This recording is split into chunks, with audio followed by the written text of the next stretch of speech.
thank y'all for rocking out with us. You know what I mean? This is the Combat Jack Show. First time live experience in LA. You know what I mean? It's a pleasure to be here. You know what I mean?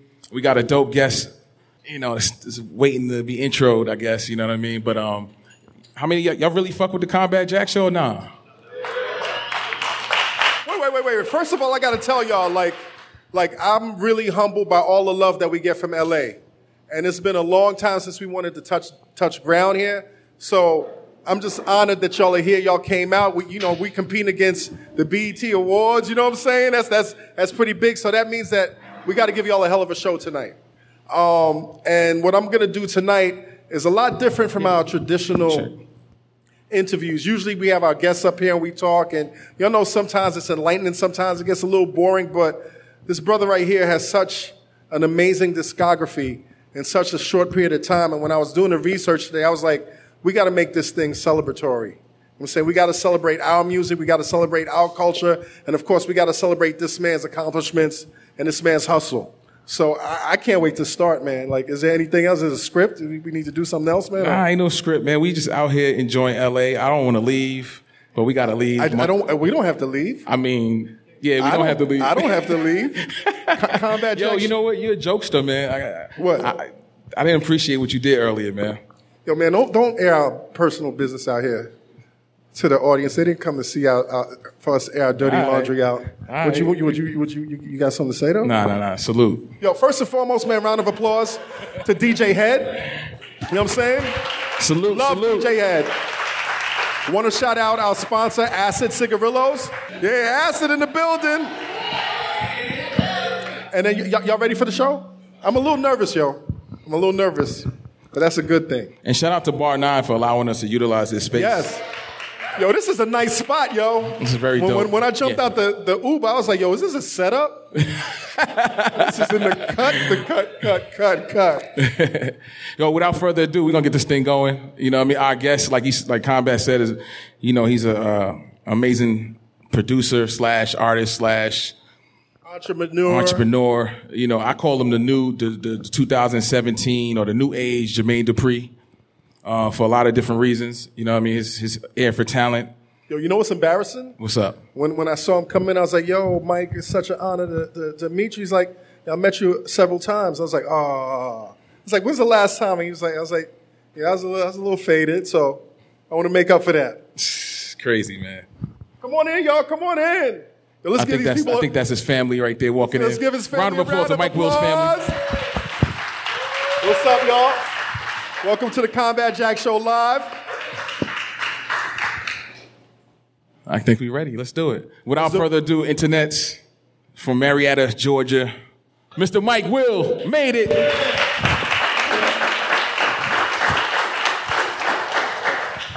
Test. Let me slide this over here. How you feeling, Mike? Man, I'm chilling. You chilling, man? You know what I mean? This mint. Yeah. You know Yo, your history is so rich. And I want to just jump through a lot of periods of your career. But what I find amazing is that you grew up in a very solid home, man. Like your pops was corporate. Yeah. But he was also like a club DJ. Yeah, he was a DJ before me. I wouldn't just say Pops was in the club when I was young, you know what I'm saying? Like, he was at the crib, but he was DJing before me. But when we were in the crib, he had all the records from when he was a DJ. So, like, when he was really at the crib, Pops was, like, more corporate and just on me, like, you know what I'm saying? Like, not playing about the grades, not playing about nothing for real, you know what I'm saying? And your mom's was a singer in the gospel world, right? Yeah. She was with Dottie Peoples. Yep, she was a singer in Dottie Peoples Choir, you know what I'm saying? They used to be on tour all the time. You got to explain to me how your sister was a drummer in the Olympics. Drum major. Yeah, drum major. What is that in the Olympics? Like, what does that mean? It's the person that, you know what I'm saying, conducting the band, like keeping the beat, you know what I'm saying? My sister, she was real focused on whatever she did in school. She always had good grades. So, like, band, she took it real serious. And the Olympics came to Atlanta in '96. And then she was just in the Olympics. She was a drum major. Right. So you got to go to Olympics when you was young? Yeah. How was that, man? It was ill. I mean, I thought at that age, I'm like 7 years old, so I didn't know if it was like the Super Bowl, like it was going to come back. But, you know what I'm saying, it was really a big deal. Like, now I look back at it, like, man, I was at the Olympics, dog. Like, you know what I'm saying? And Atlanta's changed ever since then. Like, it's always grew bigger and bigger ever since then. So growing up, man, like when growing up in this musical household, but at the same time, your father is drilling you about, the virtues of going to corporate America, getting a 9 to 5. Like, what did you envision yourself doing when you grew up? Getting some money. Told Mom Dukes we couldn't, you know what I'm saying? Like, we had to get past wherever we was at, you know what I'm saying? So I was like, man, no matter what, I'm going to make it. I was confident, you know what I'm saying? Like, why? Why? Because a lot of people say they were confident, but a lot of people just talking that caca. Yeah. Like, what made you confident, B? I would say it's like the sink or swim kind of thing. Like, you know what I'm saying? You either sink or you swim. I wasn't going to sink, you know what I'm saying? So I was about to swim. So, like, it's like, man, you don't really know. You don't really know that you don't want to sink until, like, you know what I'm saying, you start feeling that pressure when you go underwater, you know what I'm saying? So, like I kind of, we didn't been hungry before. Like, Mom Dukes and been laid off, you know what I'm saying? Like I was always working. I was always trying to get me some money since I was like 13, 14, you know what I'm saying? So, boom, staying hard on the grind. And always buying my equipment, and you know what I'm saying? My pops will buy me some equipment, my moms might buy me some equipment, or my moms might open up a credit card, and you know what I'm saying? I might buy some equipment like that, so I had to pay it off, you know what I'm saying? So it was like, man, I gotta go hard, and I wasn't looking for no handouts. I was just trying to go hard and make it. Who would you say was the most influential to you in terms of being successful and getting money? What stage? I mean, at that stage, when you're young and you know that you want to win. Okay, so let me go back. Like, I've spoken to a lot of people that have been successful, but most people don't know success until they see an example of it. So, for example, RZA. I always bring up this example. RZA was like the 10th of 13 kids, and they grew up in the projects in Staten Island. So I'm imagining that there's no examples of success. So I asked him what gave him the inspiration to be successful. And he was explaining how his uncle was a surgeon in Atlanta. And he, during the summers, the youngest kids would go live with him in Atlanta. And he's like, the minute he lived in a mansion, the minute he saw successful black people, he knew that was possible. So what was that turning point for you that was like, yo, this is possible? Yeah, it was so many different things, man, at different points, you know what I'm saying? Like I was always the type, man, if I see something I want it, that'll make me want to get it. You know what I'm saying? Like I never was the type like, oh, he got that, man. You know what I'm saying? I'm not a hater. Like if I see something and I like it, it's gonna inspire me to go hard. So like there used to be this dude down the street that used to drive this big Tahoe on some big rims, and I was like, man, I gotta be able to just get me a car and just hop out fresh, like how you hop out every day, like, you know what I'm saying? And just take care of mine. And that's when I was like super young. Then like when I started being around like Gucci and started pulling up to like, you know what I'm saying, like Gucci crib, Walker crib, and like just seeing how they live, and I'm like, man, I gotta get me a crib like this one day. I'm still staying with Mom Dukes.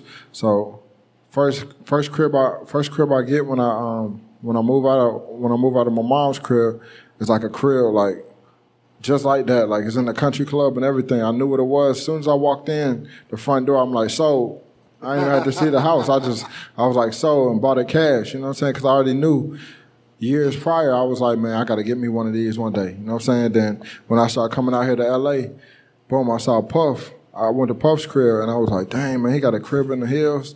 And then I was just seeing how, like, Dr. Luke had, like, his own production company, and, like, people from his production company was, like, had their own crib in the hills, or like, he had like producers that were like popping, you know what I'm saying, in the industry and everything like that. And I was like, man, yo, one day I want to get a crib in the hills and then have my squad be able to afford to have cribs in the hills and have cars, and we just moving out here, you know what I'm saying? And then boom, we bought our first crib in the hills, and I brought Shrimp out here with me. And then now Shrimp got multiple cribs in the hills, you know what I'm saying? We got a couple cribs in the hills. We moving around in foreigns. So it's like Biggie said, it was all a dream, you know what I'm saying? Like everything was just all a dream, and then I'm just seeing it all come to light.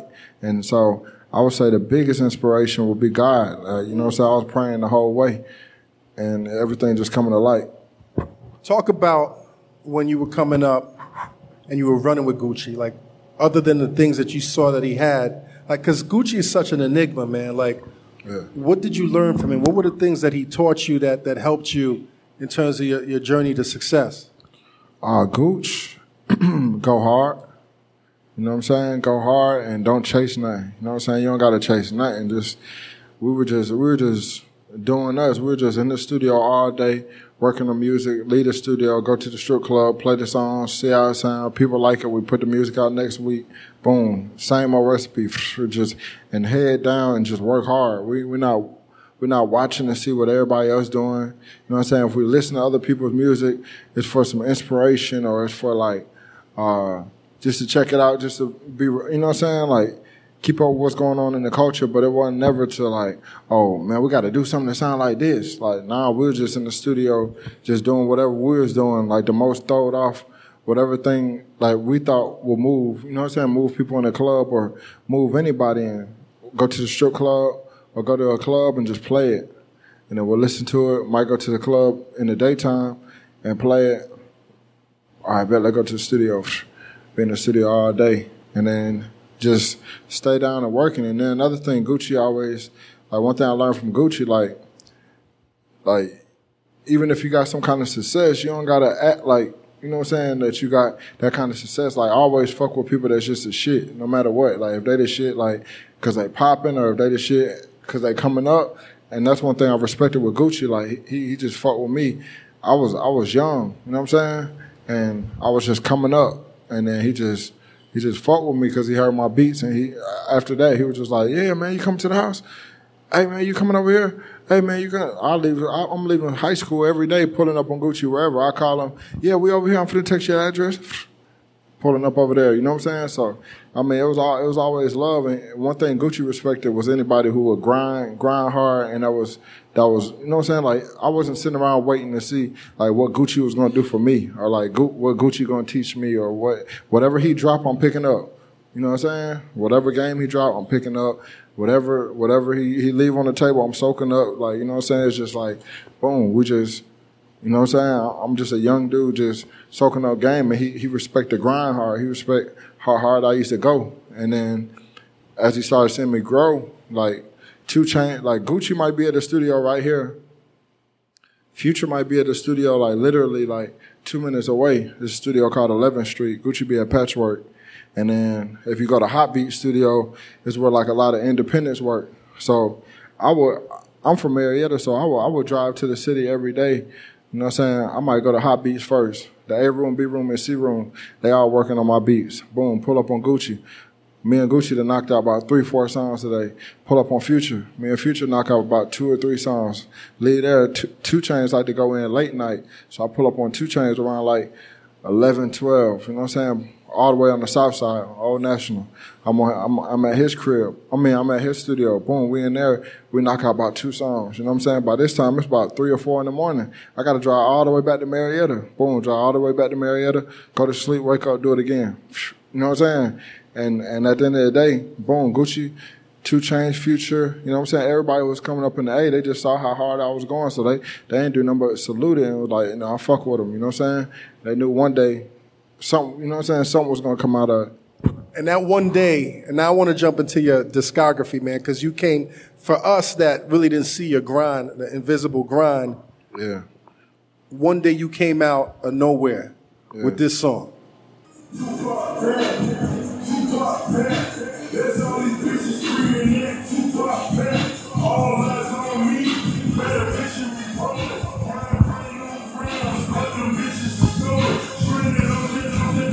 Yo. Yeah, man. That's your first hit. Nah, for real. That's your first hit record. Yeah. Your first hit record out of the fucking blue. Yeah. I remember being, DJ Clark Kent used to have this annual barbecue in his backyard. And the minute this record came in, all these Brooklyn niggas went crazy. Like, Shout out to you know what I'm saying? And Brooklyn really wasn't fucking still with the South like that. But this record permeated so much. Man, how did you even get this opportunity to link up with Rick Ross and Meek Millie and the whole MMG gang, man? Man, I ain't gonna lie, man. It was so crazy because at that specific point, that's like when I dropped out of college and everything. So like that was a whole nother.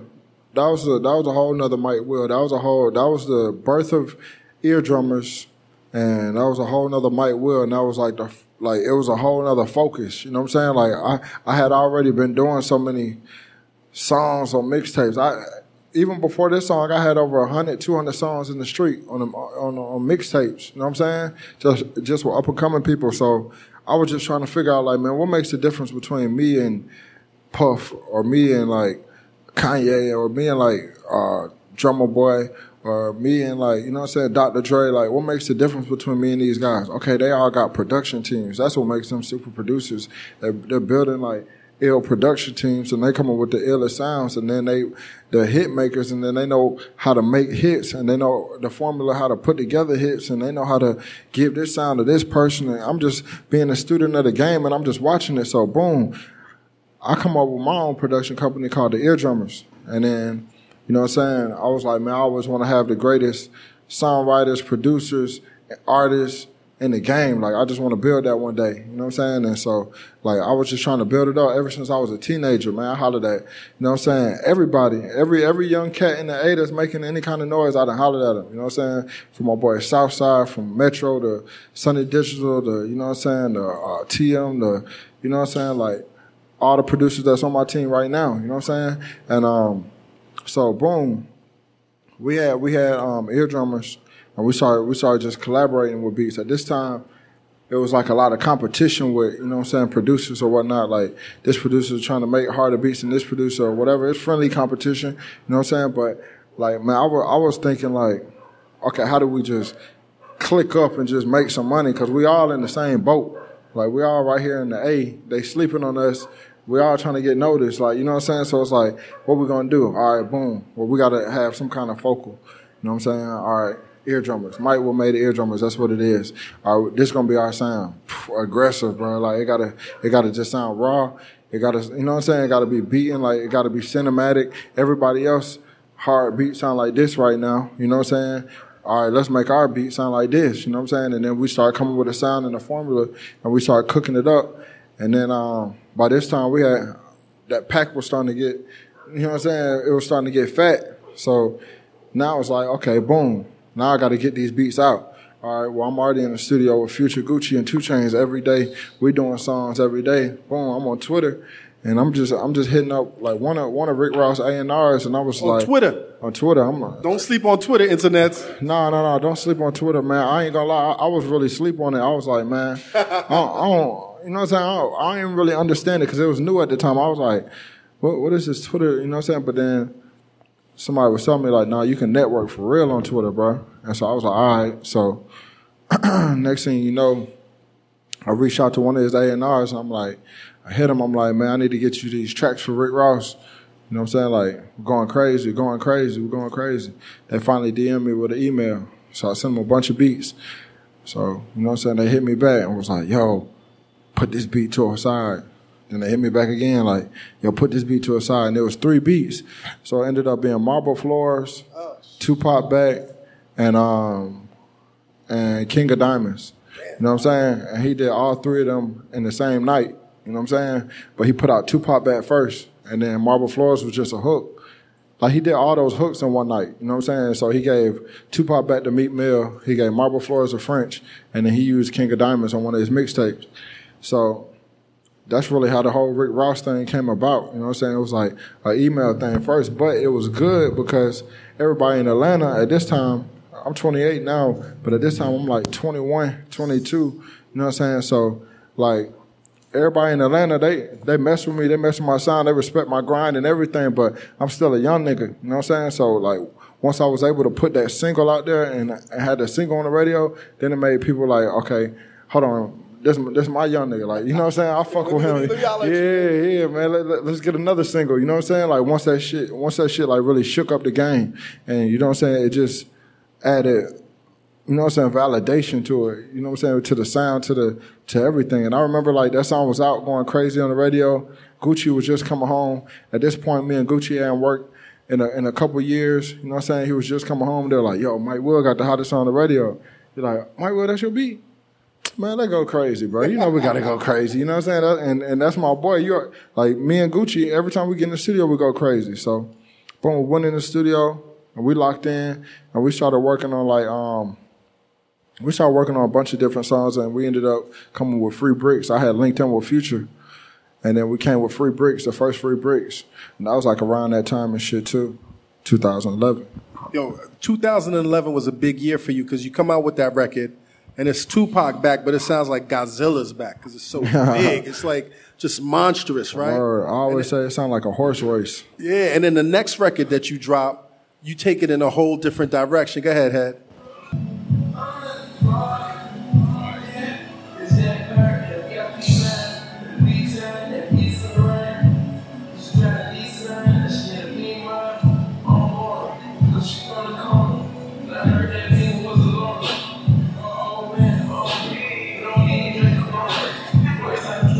Y'all remember this, right?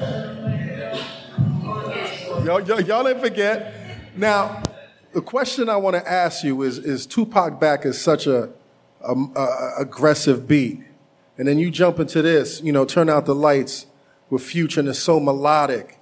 It's instrumentation. Like you said earlier, when you started Eardrummers, you was really trying to lock in on your sound. Yeah. But how were you able to stretch from that to this?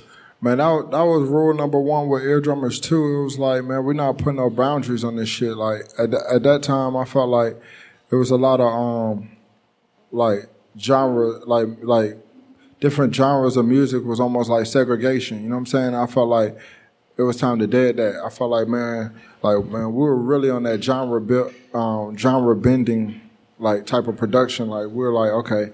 Like, even when we started putting filters on the beats, you know what I'm saying? It was like, man, only people that was doing that at the time was like Afrojack and like, you know what I'm saying, big pop producers and big crossover producers. So it was like, man, okay, we're going to take these elements and add this, or, you know what I'm saying? Like, we're going to take different elements and then our bass is going to sound like this, distorted, and this is going to sound like that. And you know what I'm saying? So, but at the same time, like, that's that pretty hard. That's that pretty mixed with hard. You know what I'm saying? Like, that's what Turn On the Lights is. And it was like, man, I feel like we never, like when we came in the game, like me, P, Mars, A+, J-Bo, like we were so focused that we were like, man, we want to make the biggest records, you know what I'm saying? So we had like a whole folder of pop beats that didn't nobody want to hear. Because they were just into Tupac back. So they, man, where that hard shit at, man? Where that hard shit at? You know what I'm saying? But what made Turn On the Light so important was because me and Future already had Itching, and we had Ain't No Way Around It in the streets. You know what I'm saying? And that was already, like, bubbling. So, like, when we came with, like, something like Turn On the Lights, that was just such a different record on his project and such a different record than what we've already done. So it just cut through, and then everybody was like, hold up. You know what I'm saying? They weren't expecting that from neither. This and you did that? Exactly. They weren't expecting that from Future. They weren't expecting that from us. They weren't expecting. So it was like a culture clash. It was like a shocking moment. You know what I'm saying? And then that song just ended up cutting through. But meanwhile, like the whole team, the whole Eardrummers, we knowing what we got up our sleeves. Like we know we got a whole another catalog. We already had the Miley Cyrus catalog at this time. We already had R&B tracks, you know what I'm saying? We already had a whole bunch of tracks just locked and loaded. We were like, man, we were ready for war. We were like, man, we're ready to go in the studio from Gucci Mane to Disney to and everything in between. Like whatever commercials, whatever it is, man, just put us in the studio with us. You know what I'm saying? And if we fail, lock us out the studio.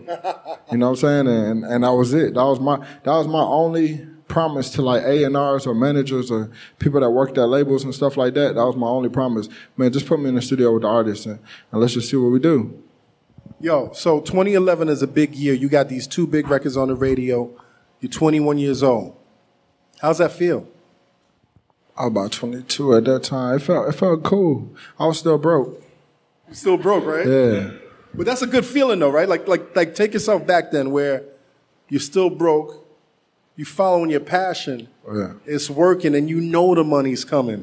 Like you can't wait till the money come. You don't know the money's coming because when you've been making beats for Gucci Mane since 2007, and you've been doing so many mixtape records, and then you done heard about pub deals, and you done heard about different things like that, and then you end up, you know what I'm saying, going down trying to get a pub deal, and you know what I'm saying, like, and you really don't know the business like that, and you've never seen any money like that. You don't even know the money's coming. You just like, I got another hard song that's out and they playing it, but it's a lot of pressure as a young CEO and an entrepreneur because you got your whole team that's also broke, and then, you know what I'm saying, like, all of us is just coming from nothing, so everybody's relying on you, like, man, bro, we believe in your plan, bro, like, you know what I'm saying, like, it all sound good, and okay, like, they starting to play our songs, bro, okay, we on the radio, bro, but where the checks at, like, you know what I'm saying, so. Because they're thinking you got all the money.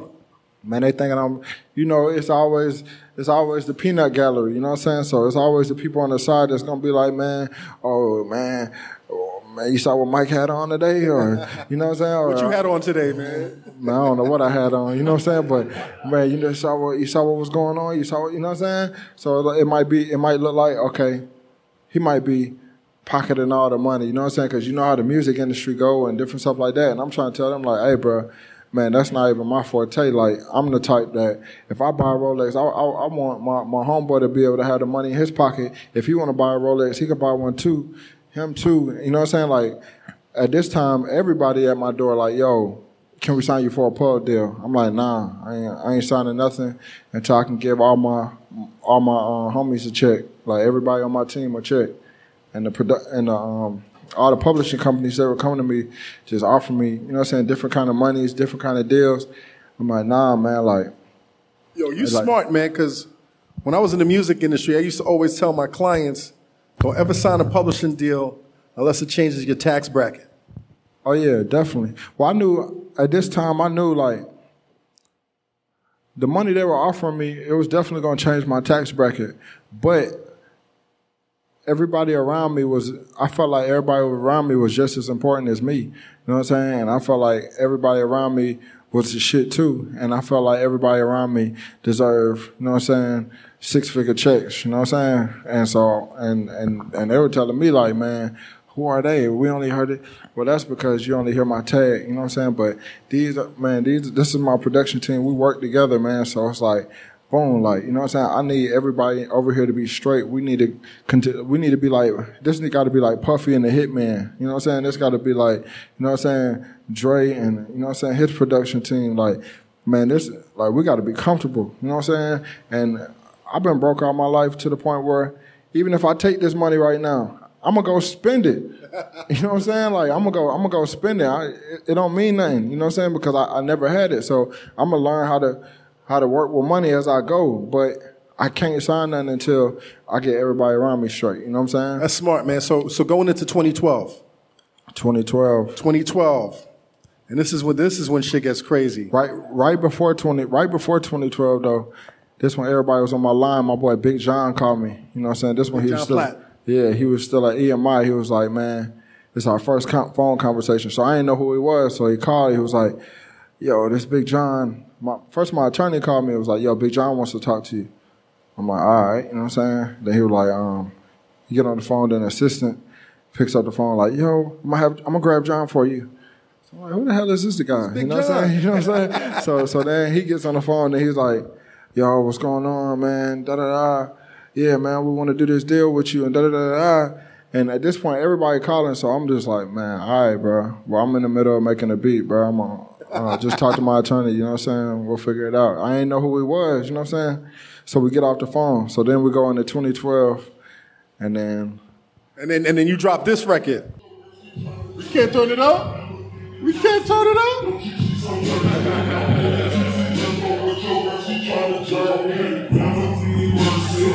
What?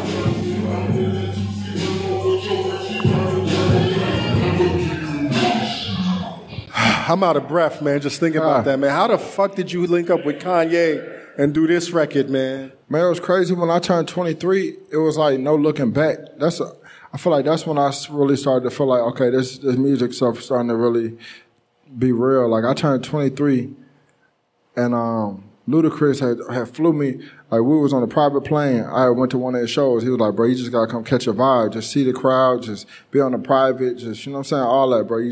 Cause you're gonna be the shit one day, you know what I'm saying? So I fly down there with Ludacris while I'm at the hotel and shit. Future called me, and Future like, hey, bro, like Kanye wants you to come to New York, you know what I'm saying? And I'm like, for real? He was like, yeah. He was like, man, I was playing him some songs, and he was like, man, hey, what does it mean every time I hear a song and they say Mike Will made it? And the Future like, that's my brother, you know what I'm saying?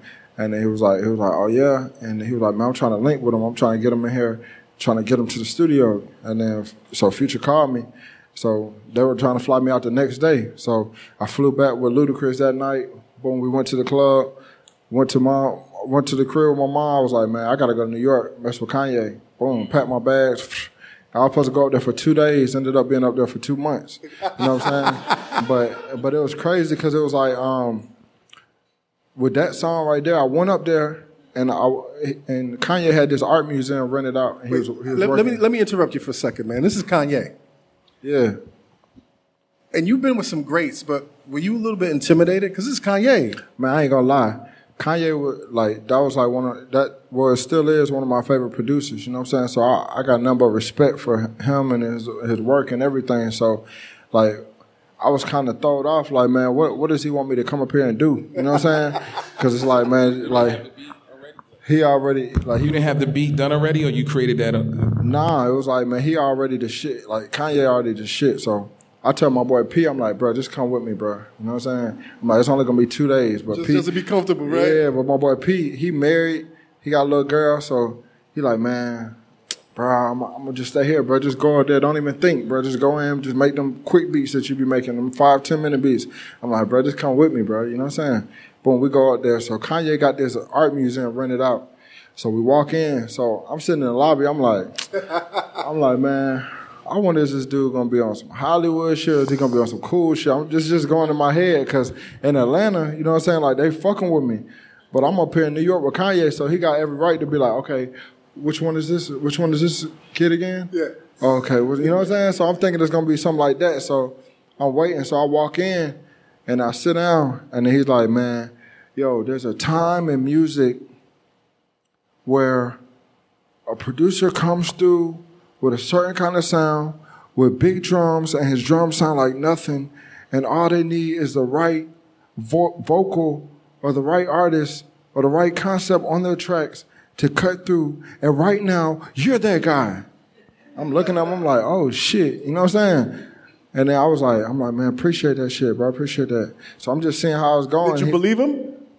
I mean, at this time, it's still ignorance. You know what I'm saying? It's just like, man, like in my mind, I'm confident. I'm like, man, okay, I'm going to be the shit one day. You know what I'm saying? But when you hear Kanye just say it out his mouth and just give it up like that, then it's like, damn, like this shit's starting to get real. You know what I'm saying? Like I'm on his radar and he just called it like that. So then I'm just listening to everything he's saying. So he played me Mercy. They already did it. You know what I'm saying? But he played it with no drums. You know what I'm saying? And he was like, man, I need you to make this shit banging for the club. I need you to make it banging for the club. But me in my head, I'm thinking like, I'm going to do this for him.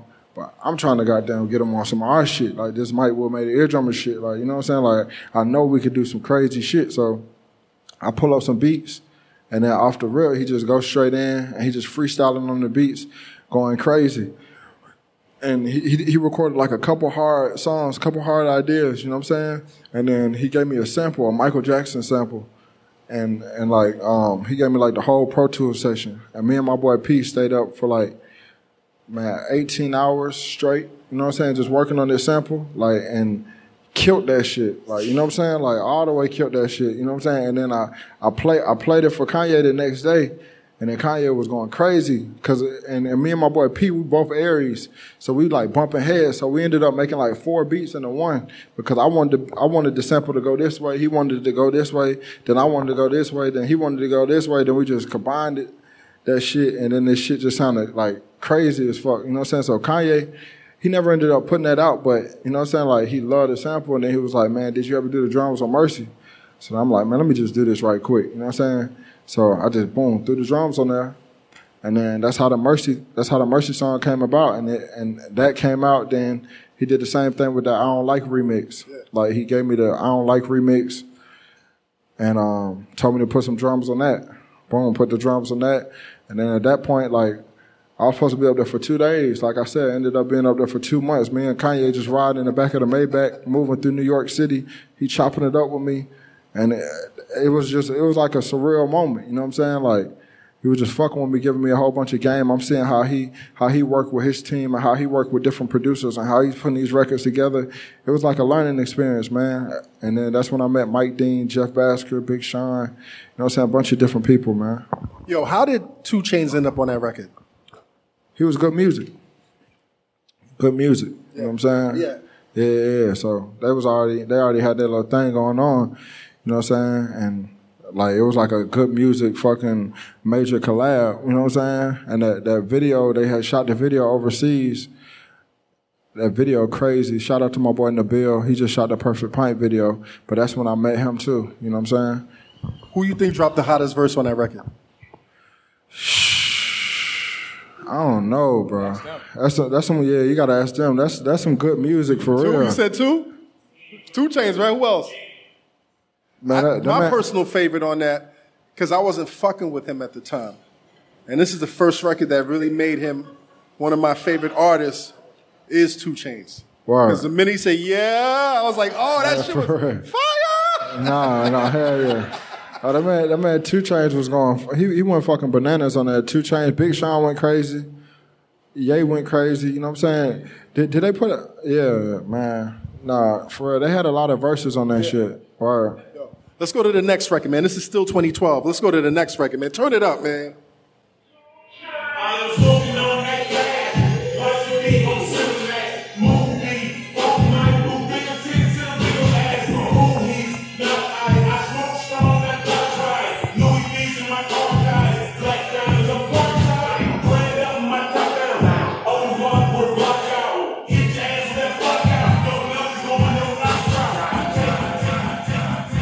Yo, going through your discography in terms of your big records, even though you were saying Mike Will Made It, was this the first big record that you had with the Mike Will Made It signature on it?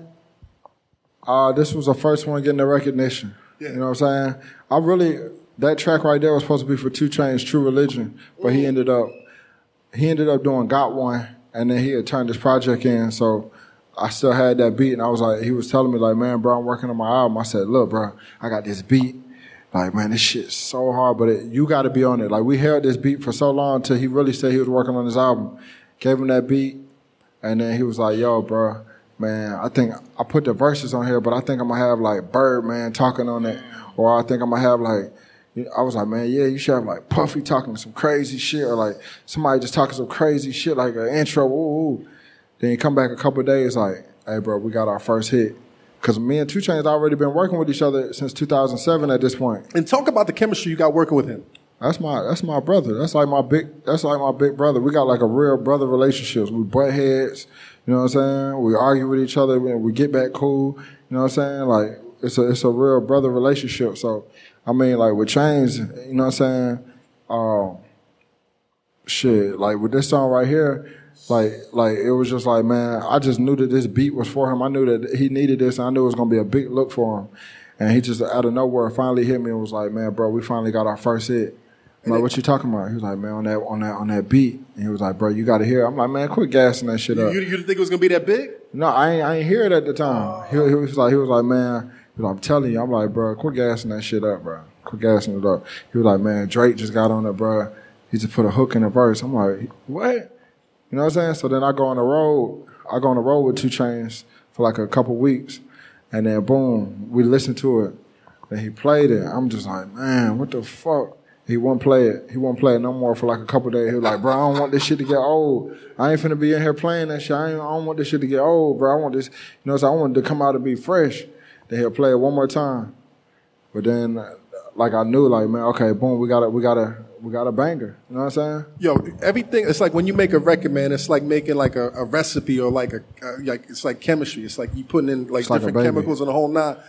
How did Drake change the dynamic of the record? Because it just, to me, it just took a record in a whole different direction. Yeah, it crossed it over. You know what I'm saying? For sure. Like, I feel like me and 2 Chainz, we had a lot of hard records, but you know what I'm saying? That record right there was all the way complete. You know what I'm saying? From the beat to 2 Chainz verse to, you know what I'm saying? The energy of the verses to the hook, you know what I'm saying? To the filter and the beat to like, it was just a complete record. You know what I'm saying? From top to bottom. And I feel like it was the most solid 2 Chainz record, you know what I'm saying? That could play anywhere. And it gave 2 Chainz that solid record, like, where it's like, oh, okay, like, damn, bro. Like, you know what I'm saying? That melodic hook, like, really helped. Like, you know what I'm saying? Because 2 Chainz is a rapper, MC at this point, you know what I'm saying? And still busting in and introducing himself to the world at this point. So that just gave him that validation to where it was like, whoever was sleeping on him woke up and was like, yo, this is my favorite song. And then whoever, like, was like, me, that been saying that he was a shit, was like, nigga, I told y'all. Fucking hype beast, I told y'all, man. You know what I'm saying? You told me. For real. I was only bumping 2 Chainz in 2007. That's facts, you know what I'm saying? Trapper Valley, all that, back then, you know what I'm saying? So I already knew 2 Chainz was the shit. That's part of the reason why I dropped out of school, him and Future, you know what I'm saying? Because it was like, man, I already knew they were about to be the shit, and I was so locked in with them. And it was like, man, I'm not finna keep going to school. Like, I gotta focus on the music. He's downplaying his school experience. You dropped out of Georgia State with a 3.1 average. 3.1 average. That's crazy, man. Yeah, man. Pops wasn't playing. And then, for real, he was and at the end of the day, my sisters, like, they both graduated college. You know what I'm saying? And they both had good grades. So I didn't want to be the only dumb one, you know what I'm saying? Word. So my sister was like she was really my teacher. I would go to school. Yeah, I dropped out of school with a 3.1. I want to finish, though. I learned a lot. Now that'll be dope, man. So you're working with all of these artists that are already kind of establishing themselves, these new artists, and then you go back and you kind of resurrect this artist's career. Go ahead. Make it heavy, man.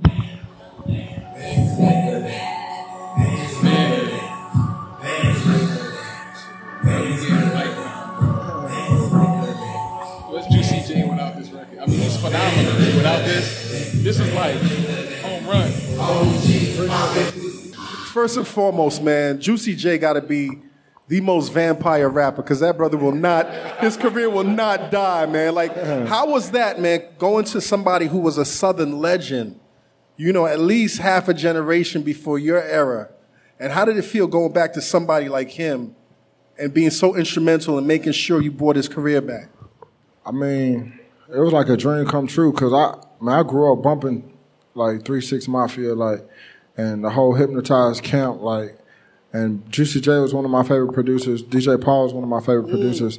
So like growing up, that's all we were bumping from like Tear the Club Up to all that. You know what I'm saying? Like when I was seeing them at Birthday Bash, at the Lakewood, all that. You know what I'm saying? So to be able to work with Juicy J, once we got on the line, it was like, man, me and Juicy J just clicked. And we both Aries too, you know what I'm saying? So we just clicked, and then like I sent him a couple beats, and then I told him I was working on a mixtape. He sent me a song for my mixtape, and then he sent me back bands. He hit me and was like, yo, I just did this song so hard, man, in my homegirl's kitchen. I said, what? He said, man, I just did a song so hard in my homegirl's kitchen. I said, hey, no disrespect, but I'm trying to take this shit to the next level, man. Like, you about to take it out the kitchen. Like, yeah, you can't do no song in no kitchen, bro. Like, you know what I'm saying? Because at this time, I'm still learning the whole process. He was like, man, just check it out right quick. I'm about to send it to you. I listened to it. I'm like, yo, what the fuck? I said, bro, I got some more beats, bro. Go back to that kitchen, bro. For real, you know what I'm saying? And it was bands to make her dance, you know what I'm saying? But at that time, it was like, it was a lot of twerking songs before that, you know what I'm saying? And at that point, but it wasn't no twerking song like that. And as soon as I heard it, that was my first time ever in L.A. And I told myself, I'm like, man, I'm going back to Atlanta. I'm going to every strip club. And we playing this shit. And this shit is about to break. Like, you know what I'm saying? This is about to be the song. So I'm calling all the people at the radio. I'm calling all the DJs like, bro, I got a hit with Juicy J. They're like, man, Juicy J don't really work at radio, man. He doesn't really work at radio. I'm like, man, no, I got a hit with Juicy J. Man, no, I mean, Juicy J doesn't have any solo success. as an artist. Like, I'm telling you. Yeah, they were saying he don't work at radio. I'm like, bro, this fucking Juicy J, bro. Like, you know what I'm saying? To me, it's like, man, are you fucking serious, bro? This is Juicy J. You know what I'm saying? So I'm like, man, what you mean though, bro? Like, can you at least listen to the song? I'm telling you, he don't work at radio. All right, bet. I'm gonna sing you this song anyway. I'm blowing their phone up. Hey, bro, did you check it out? Yeah, it's cool. I tried out at a couple spots. They was lying. Yeah, they were lying. Another DJ told me, yeah, I tried it. It just don't move the club like that. But you a hater, bro. You know what I'm saying? So I just started linking up with all the young DJs that's around my age and just pulling up on them. And they just playing anything I'm giving them anyway. So the song started catching buzz. And even Juicy J's label wasn't even like knowing that it was his song. And then like once it hit like 42 on the charts, that's when everybody was like, oh, you know what I'm saying? Like his label was even like, yo, he signed us. We always loved Juicy J. Juicy J, you know what I'm saying? But to me it was like, man, this is a wave that I always wanted to do. I always wanted to work with either Juicy J, Player Fly, Project Pat, DJ Paul, you know what I'm saying, Crunchy Black, Lord Infamous, any of them. You know what I'm saying? The whole Hypnotized camp, I was a fan of them growing up. So if I could work with any of them, you know what I'm saying? And I was able to lock in with Juicy. And from there, it was just like a wave. You know what I'm saying? We still in 2012. Oh, yeah, 2012. We're only in 2012. Still in 2012, you're doing all of these records. You're killing the clubs. You're killing the strip clubs. You're killing the radio. You got the rap game in the chokehold, right? Choked out. You starting to recognize that? Like people starting to recognize this. But you got the game in the chokehold. You got the rap game in the chokehold, and then you got the fucking nerve to do this.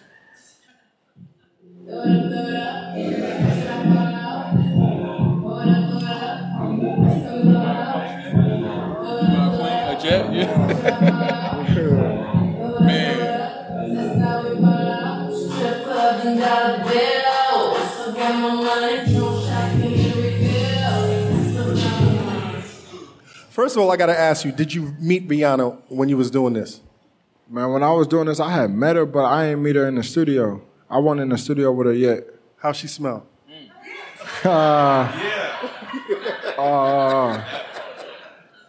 Like eucalyptic mint mixed with cucumber and cucumber melon, you know what I'm saying? Mixed with a little bit of kush. How did you get the call that Rihanna wanted to work with you? And what were they looking for? At this time, it was crazy. At Pour It Up time, it was really like the confidence of me walking in the buildings like, yo, man, I'm ready to work with everybody, man. Put me in the studio with any pop artist, any rapper, anybody, like, you know what I'm saying? I need to get in the studio with pop artists. So it was a lady named Karen Kwok, and she was working at Def Jam at the time, and she just fought with me. And I was walking in her office playing her like bangers, like, you know what I'm saying? Like I played her Bitches Love Me with Drake and Future on the hook with open verses. You know what I'm saying? I was just playing her like, you know what I'm saying, all kind of different stuff. And I was like, man, she told me she was working on Rihanna album. She was like, I think it was like her last album or something like that. And I was like, yo, I have to get on this. You know what I'm saying? Like, I'm telling you, I know that me and Rihanna could do something crazy. Like, I know we could do something hard, like some game changing. And at first, the song We Can't Stop, you know what I'm saying? Like that was an idea. Like I was like, man, yo, if Rihanna do this, man, it's gonna be so big. Like it's gonna be big. Like if Rihanna do it, you know what I'm saying? And Karen, she was trying to like get it to her, but I don't think Rihanna connected with that one. You know what I'm saying? That me and Future did a couple songs, and I locked in with Rock City, and Bands Make Her Dance was like on super fire. So everybody was like, man, if she had a female band to make her dance, man, I'm telling you, man, like she need a female band to make her dance. So I just locked in with Rock City, because Rock City so ill with that pen. Locked in with them, pulled up that beat. You know what I'm saying? We put the song together, you know what I'm saying? We chopped it up, and it just sounded like a 2-minute chant. You know what I'm saying? It was just like, man, this is hard. And then Chris Brown heard it. He had came to the studio, and he had heard it, and he was just listening to the different songs I had for her, and then he heard that, and he started dancing. He was like, bro, if she don't use this as her single, this is my single, bro. Ooh, that would have been drama, y'all. He was like, man, I'm telling you, I'm about to take it to her right now. And I'm finna tell her, like, yo, Mike Will got a record for you. I really want her to use it, but if she don't get it, bro, I need this for my single. I said, bro, you got it.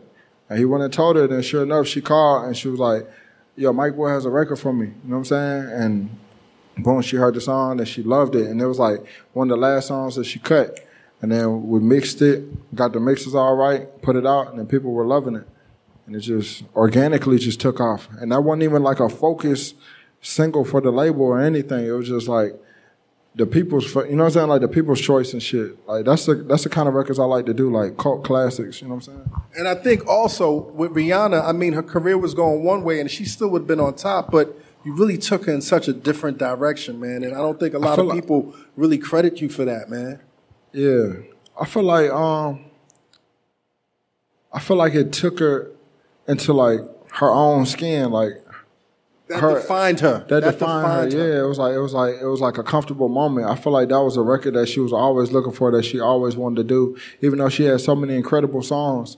You know what I'm saying? I just felt like that was the first song that, you know what I'm saying, was like a club and like a strip club, you know what I'm saying, banger. But she, you know what I'm saying? Like I felt like she was getting so many like big pop records and like big dance records, and that was like the sound that was driving it at the time, to the point where like our sound started coming through and was so like new and like in the cool space, and you know what I'm saying, the kids were fucking with it to the point where it's like, yo, I like this shit when I come on in the club. Like, what is this shit? I want a record like this.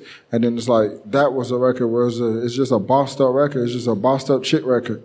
Like all the chicks feel like bosses. You feel me? I would even say without that record, we wouldn't have Anti. You know what I'm saying? Because you could hear the influence of this record on Anti, because she's all the way bossed up on Anti. Yeah, I think she been bossed up. I think it's like that made producers, that made her team, that made everybody, you know what I'm saying, that was just getting Rihanna the records like, oh, she can do this. Like it opened up a new door, you know what I'm saying? So it was just like, oh, I want to do something like Pour It Up, or I want to do something different. I want to do something different with her that was like how different Pour It Up was at the moment, you know what I'm saying? So I feel like it made people start rolling the dice. It took it, you know what I'm saying? It took the dance, just the straight pop dance element Rihanna, you know what I'm saying? Word. So you do this record, and then once again you got the nerve to switch it up. It's still 2012. Still 2012. And you got the nerve to switch it up and do this record. I'm in my zone, I'm feeling it. Stop blowing my buzz, quit killing it. So buy another round and try to shut us down by an hour up. Although we studying this bitch, we're studying. So what's going on with your formula right now? Like you still trying to define your sound at this point? I mean, this was a big record for B.O.B. You got Juicy J on the record again. Are you still working on your formula, or did you figure it out? It still wasn't figured out. It was like the sound was figured out, but it was like, man, we're setting the bar with all these records, you know what I'm saying? So we gotta keep meeting that, cause we gotta like bust in, like, you know what I'm saying? Like, okay, we can't get comfortable now. It's like, man, bro, you got all the hits, bro, you made it, bro. Nah, but bro, how do you not get comfortable? This is 1 year and you dropping hit after hit after hit. Not only are they sounding great on the radio, they're killing the clubs, but these records are going platinum. How are you not getting comfortable? Nah, man, we're still negotiating deals. You know what I'm saying? We're still trying to figure everything out. Like, you know what I'm saying? We're still negotiating deals. We're still, I was doing a lot of conversing with Jimmy Iovine around this time. You know what I'm saying? Jimmy Iovine used to always sit me down and be like, hey, man, don't get comfortable, man. Like, man, the same thing that got you your first check is going to get you your next check. You know what I'm saying? And a lot of times what people do, they use their talent, they get in here, then they want to fucking go to all the parties and get drunk and don't go to the studio no more. Yeah, don't go to the studio no more. Want to chase girls, want to do all this kind of stuff, and next thing you know what I'm saying, they can't even write a check. You know what I'm saying? Like, they can't write a real check.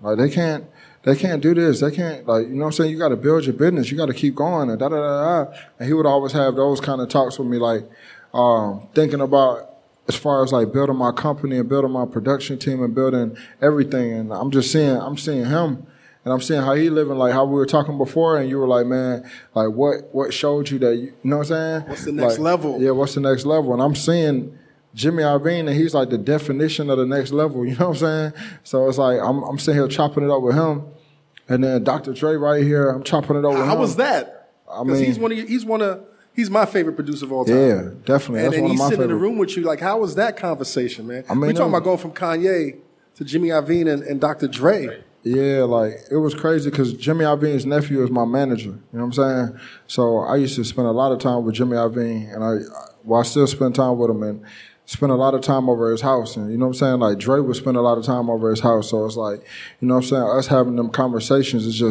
it's all the way humbling. It's like, man, bro, you got so much further to go. I can go back to Atlanta and everybody like, boy, you the shit, boy. But you got the new foreign, man, hey, bro, look at them new shoes and all that.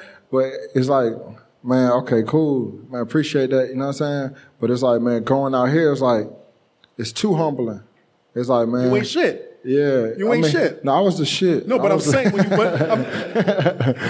when you're in presence of people like that, like Dr. Dre, has been producing smash hits since 1988, 1987, and then lost his catalog a couple times, and then came back and still on top. It's just like, and then Jimmy Iovine started off as an engineer, then started producing for Tom Petty, then was running Interscope Records, and then signed all these different artists, and then you know what I'm saying. Owns American Idol, Beats headphones, and now I'm seeing what they doing with Beats. It's all the way humbling. They doing Apple Music right here in front of my eyes before it even hit the world. You know what I'm saying? They're showing me Apple Music, how it's gonna work, all this different kind of stuff before it even hit the world.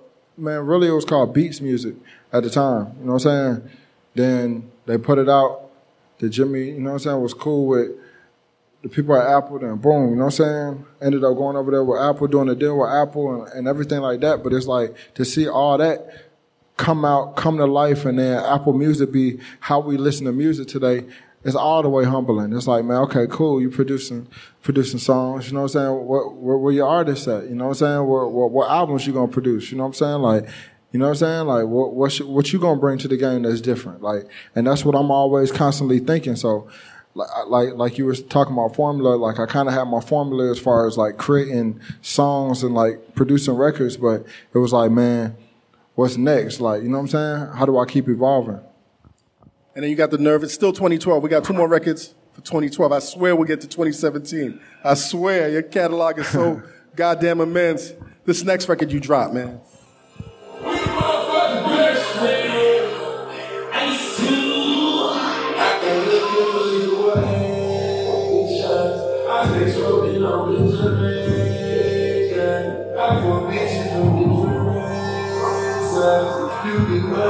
That was Ace's last hit, right?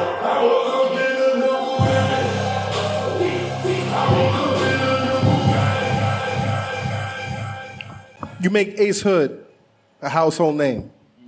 I'm saying, what's the difference between working with like all these established artists and then artists that might not be established throughout the regions, man? What's the difference in mentality we work with somebody like an Ace Hood, or like, you know what I'm saying, from Rihanna to Ace Hood? Is there a difference in the formula? Yeah, that was a different. I mean, it's definitely a different formula. But with me, I always look at it like rolling the dice. You know what I'm saying? So it's like with Future. Didn't nobody know Future when I started working with him, but I knew like, man, okay, man, he got the opportunity to be the greatest thing since sliced cheese. Like, man, he going crazy. Like, you know what I'm saying? And 2 Chainz is like, man, yo, he hard as fuck. Like, you know what I'm saying? I'm gonna lock in with him. And then Gucci Man, he was the underdog, you know what I'm saying, at the time. And then, you know what I'm saying, when I met him, and then we started working, and then ended up becoming a leader, you know what I'm saying? And then and all the things that he put in. And then like Juicy J, it was like, man, boom, he was, you know what I'm saying, he was a legend already, you know what I'm saying? And then like he just didn't have a solo banger, and then to be able to create that with him, it was like, okay, this is dope. You know what I'm saying? Just going against the grain. I was always with going against the grain. Like Rihanna, okay, we're gonna do a record like this, since all her records sound like that. Like, you know what I'm saying? B.O.B., T.I., and 2 Chainz. That's just like an ill collaboration. At this moment, my formula was, what would entertain me if I was 15 years old, if I was 17 years old? What would make me click? What would make me listen? And then when I do click and I do listen, what's gonna make me be like, yo, bruh, did you hear that one shit? Like, you know what I'm saying? It gotta be a song like that. That's like, man, bruh, man, you gotta hear this one shit that just dropped. Like, if it's not exciting like that, keep it. You know what I'm saying? And that's how I feel, like, no matter if I'm working with a Ace Hood or a Rihanna or anything. So, like, with Bugatti, how this came about, Khaled called me, and he was like, Mike, I'm about to go to the studio with Future. I just need one of them just club bangers, bro. I need to do some big shit with Future, bro. You know, you and Future got the wave, bro. Like, I need some of that shit, bro. I'm like, all right, say no more, I got some. Send him that beat. I sent him that beat, and I sent him Bitches and Bottles that he put on his album. And then Future did the Bugatti hook. Khaled called me and was like, man, bruh, listen, we got one. You know how Khaled know how to... Another one. Yeah, you know how... Did he say that? Word, he probably did, bro. He gave me the whole prep and everything, and I was just like, man, for real? I'm like, man, don't gas me up. And I went to Florida, and he played it in the studio. He was doing this little dance. He was standing up doing this dance, and I was just like, man, yo, this song is out of here. And I was excited about it, and it came out and exploded. But it was another one where it was like, man, Ace Hood, Rick Ross, Future. Man, how is this gonna sound? Click on it. Yo, what the fuck? Like, you know what I'm saying? So skip the next record. Skip the next one. Let's jump into 2013, man. You worked with everybody. You worked with all these artists that are signed. In 2013, you was like, fuck it. I want to introduce my artist to the world. You come out with this. No flex, so. No flex, so. Hey, no. Hey, no. No flex, so. No flex, so. Okay. Hey, no.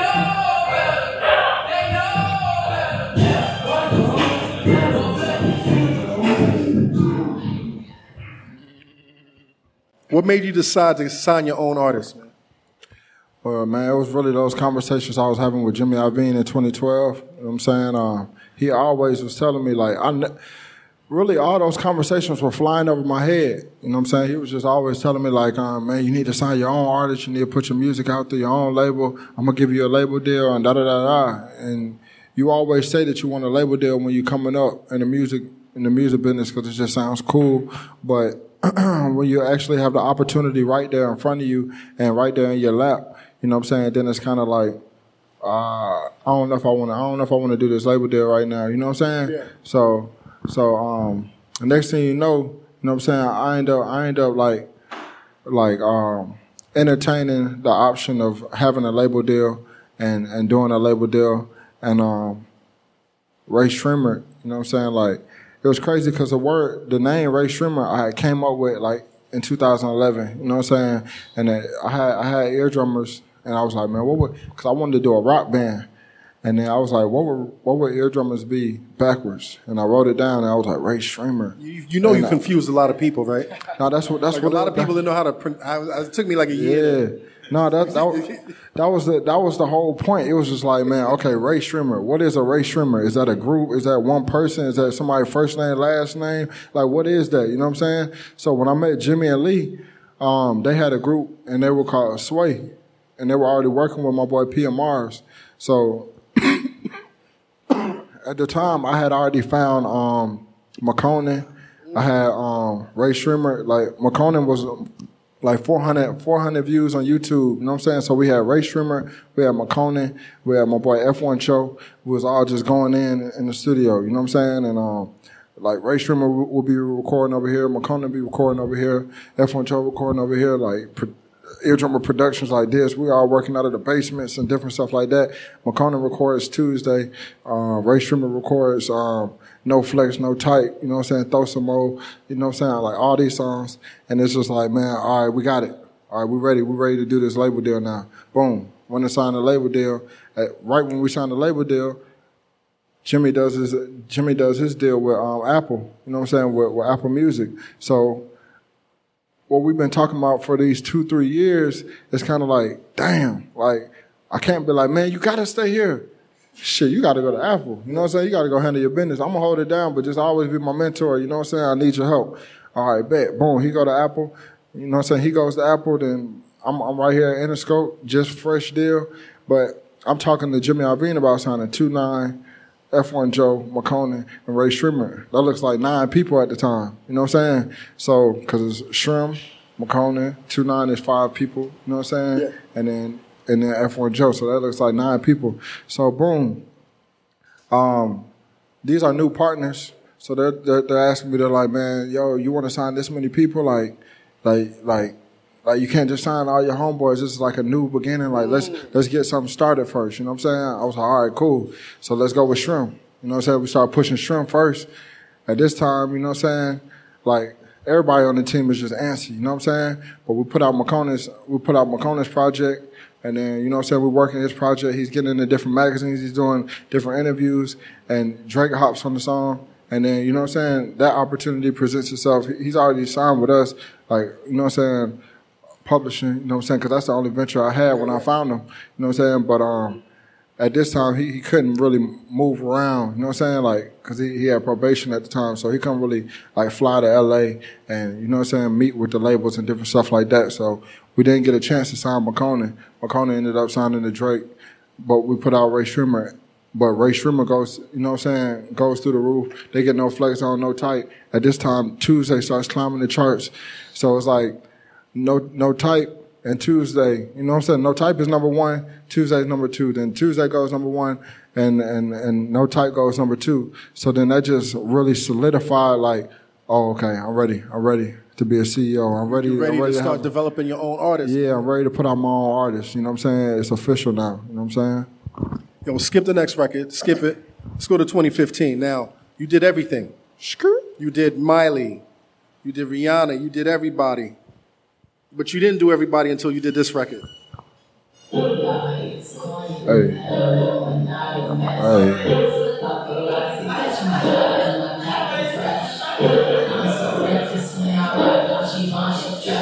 I'm so possessive, so I don't kiss my neck to say my bed down. I'm my Louisiana. With that Negro, with that Creole, like a Texas now. Woo!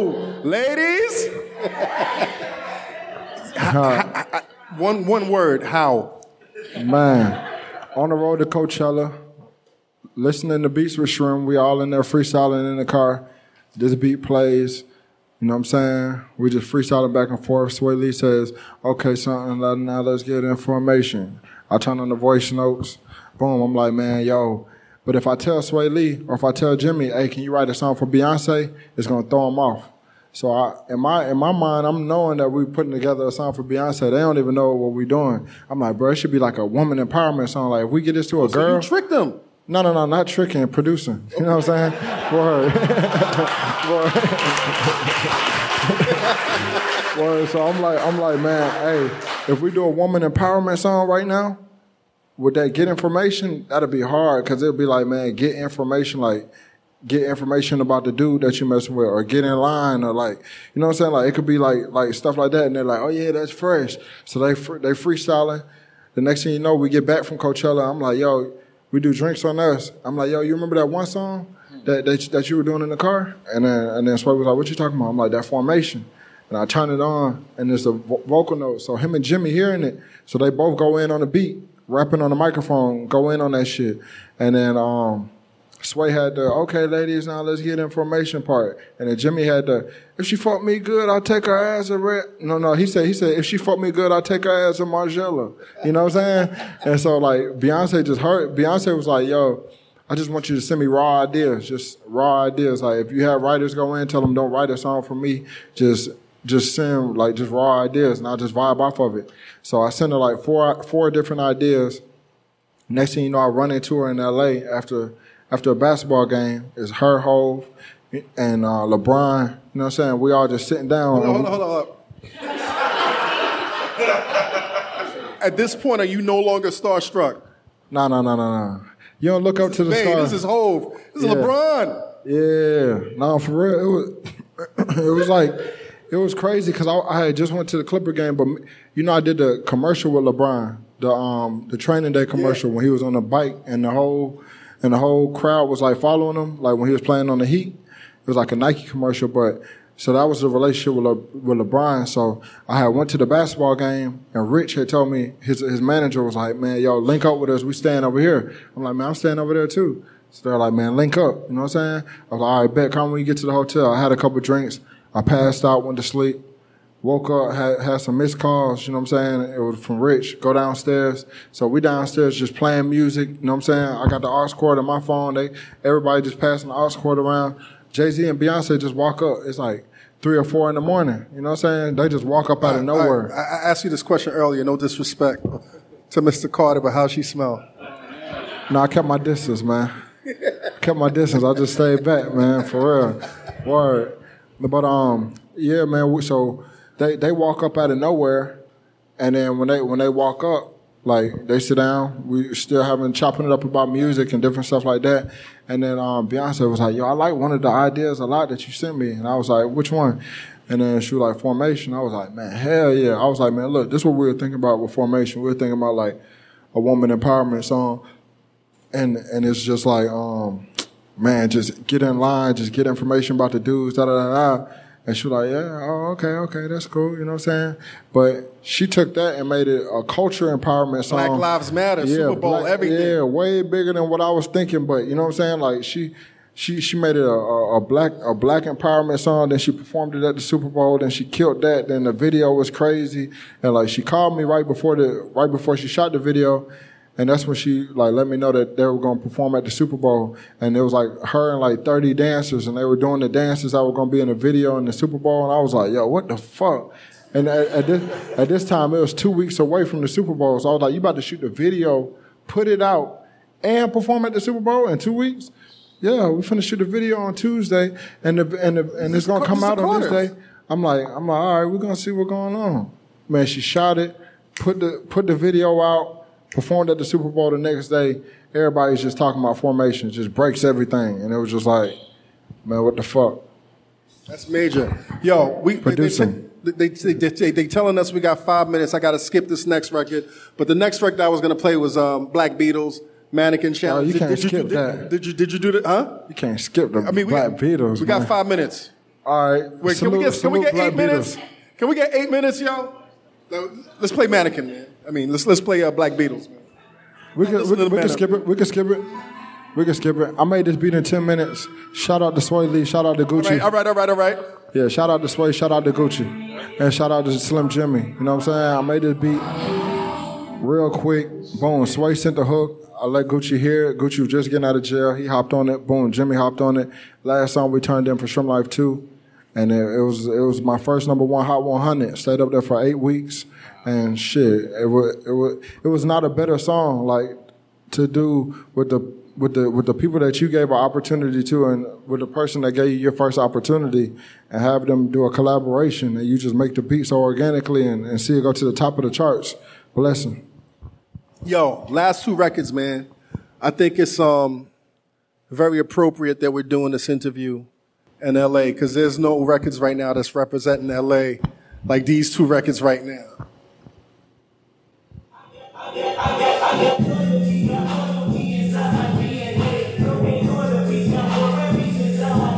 Next one.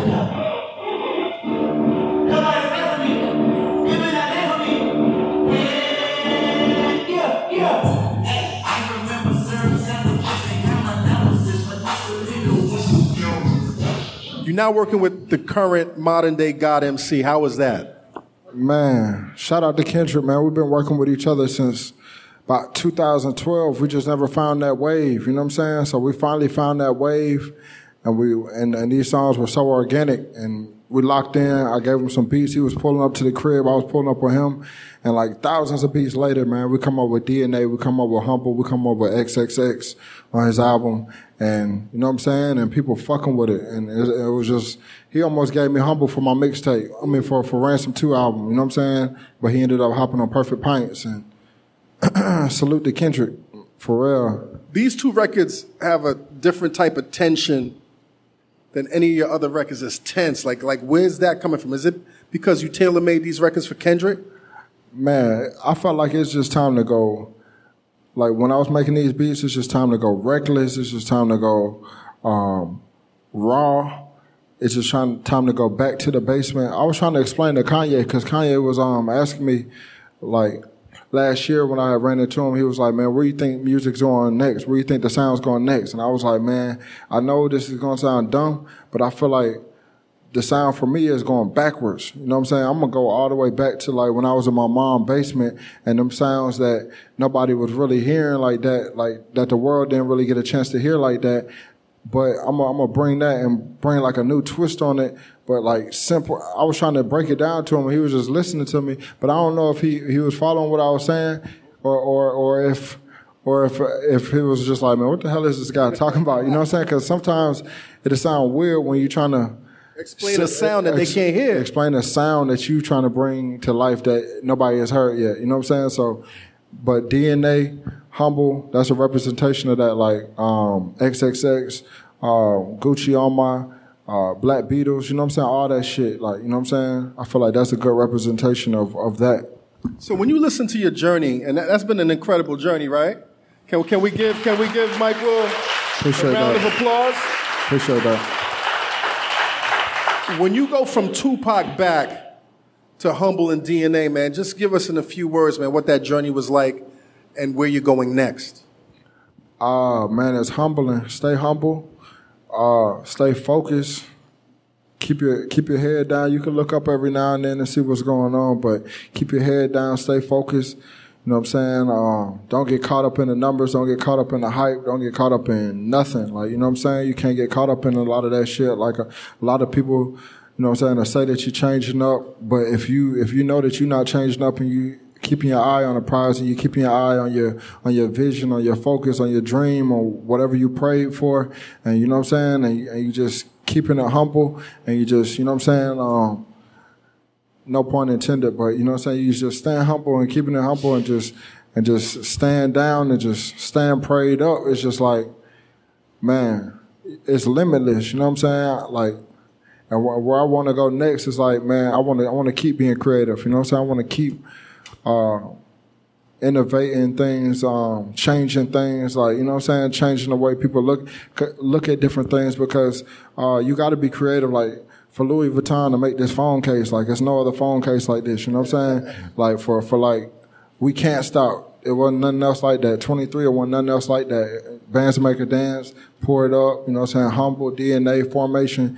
You know what I'm saying, it's all about just doing the different, you know what I'm saying, and taking the road less travel. You know what I'm saying? You can listen to the radio and be like, yo, I want to do a song with that person that's on the radio right now that has a song on a top 10, you know what I'm saying? You could chase that, or you can just cook it up with this person right now, and then y'all go to the top 10, and then, you know what I'm saying, you're able to work with anybody, and you know what I'm saying, then y'all create the wave in the most organic way. And I mean, there's plenty of things I could say, but you know what I'm saying, the most important thing, because I know we're running out of time, is just staying humble, staying prayed up, staying focused, and keeping your drive going, and not changing up your plan. You know what I'm saying? Just because you get some kind of success or some kind of money along the way, you know what I'm saying, that don't mean change your plan up. That means, okay, my plan is working.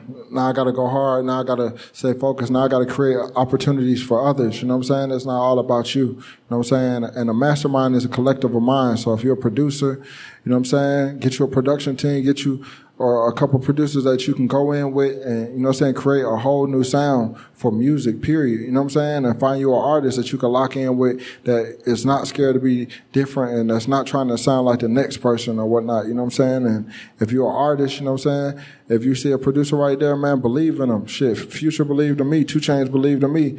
You know what I'm saying? Gucci believed in me. Walker. You know what I'm saying? Shit, Waka Flocka, that's my real brother. You know what I'm saying? That's who connected me back with Gucci. You know what I'm saying? So, like, you know what I'm saying? Like, believe, like, it's all about staying creative and, you know what I'm saying? All about, and one thing about creativity is all about, you know what I'm saying? Going with what you feel is dope and bringing it to the table. And some people are going to respond to it, some people not. You know what I'm saying? Like, some of my favorite records never hit the charts, you know what I'm saying? But a lot of songs did hit the charts that I love, you know what I'm saying? So it's like some songs 1 million people are going to connect with, some songs 1,000 people might connect with. Just make sure it's classic, make sure it's original, and then you good. That's the blueprint. My very last question, I ask everybody this that I interview, your top 5 MCs in no particular order. Go. Man. Fuck. Yeah, they all say that. They all say that. Yeah. Man, Kendrick, Nas, 3 Stacks,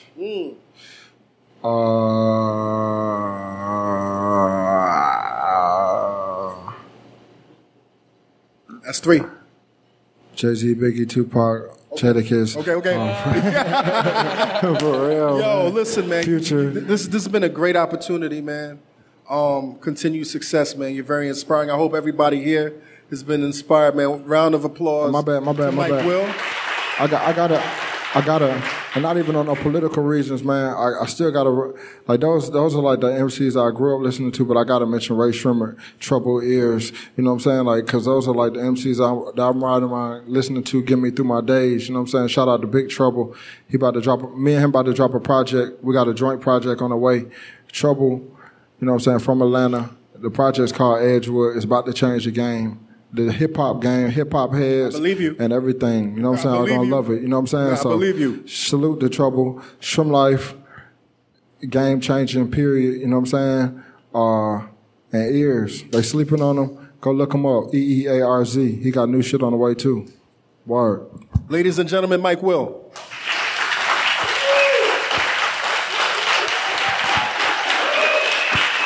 Lord. I want y'all to also give a round of applause to DJ Head, who definitely added the sound. I want to thank our sponsor, Acid, and most importantly, man, y'all got to give a round of applause to yourselves. Y'all sat here for like 2 hours, and y'all were like the best audience. I thank y'all, and I appreciate y'all. My bad for the long, drawn-out stories. Oh, the venue also, man. Let's give a round of applause to Bar 9. We in a coffee Salute shop, Bar yo. 9. We in a coffee shop.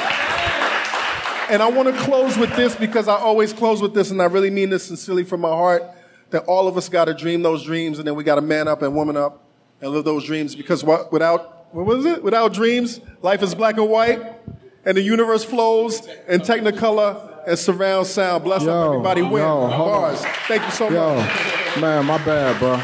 You saying that? Huh? You saying that right there? Yeah. Like, man, at the end of 2016, man, I had this right before I went in and started making like DNA, Humble, and all that different kind, and Black Beatles. Right before Black Beatles, I had to sit down with Oprah.